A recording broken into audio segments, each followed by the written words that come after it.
Hello, everybody. Welcome back. This is your tropical update for June 15th.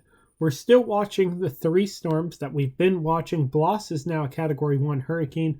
Invest 91E and Invest 91L, which is now inland over Nicaragua. So let's first talk about 93E. 93E, located south of Guatemala. Not a whole lot of rotation, not a whole lot of convection associated with it. You look down at the lower levels below all of those reds and blacks there. You can see that it is rotating a little bit down at the surface, or at least it appears to be. So it has that going for it. National Hurricane Center now at a 60% chance of formation within the next 5 days. It's going to stay right where it's at for the next few days. So, yeah, no threat to land really, and no big deal at all. From there, it could become a tropical depression, could become a tropical storm.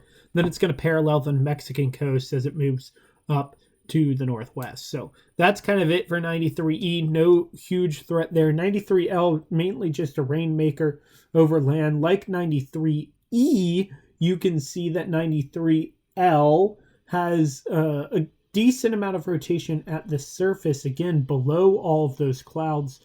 And the clouds also aren't as strong given the center is inland over Nicaragua. It's really just not impressive at all. As a result, National Hurricane Center has dropped the chances down to 20% chance within the next 5 days as it moves northward over Nicaragua, over Honduras, north of Honduras, and then towards the Belize and the Yucatan Peninsula, and then on the other side of the Yucatan inside the Gulf of Mexico, where it could form. Whenever it's over water, it has a chance of forming. Until then, it really doesn't. And both those chances are going to be relatively brief if they happen. So if it follows this path that the National Hurricane Center kind of has set out here, it has its chance of forming.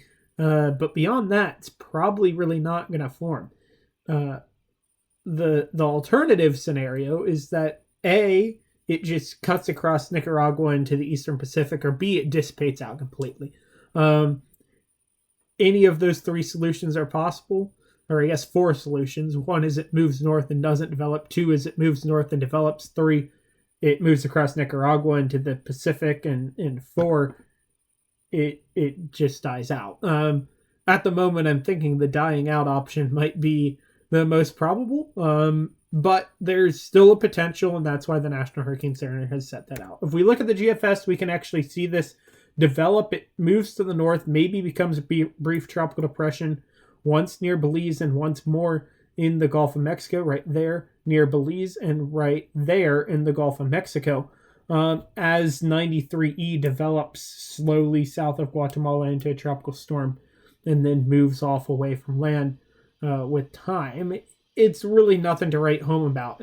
Honestly, it's not, but it's something to talk about. It's something going on in the Atlantic, and it could potentially impact land as a tropical cyclone, and that's what we have tropical updates for. So, 'tis the season for those, and I'll keep you guys updated as the season continues and as we continue to watch 93E and 93L. That's all for now. Chris Sixon Info with our Catholic Media.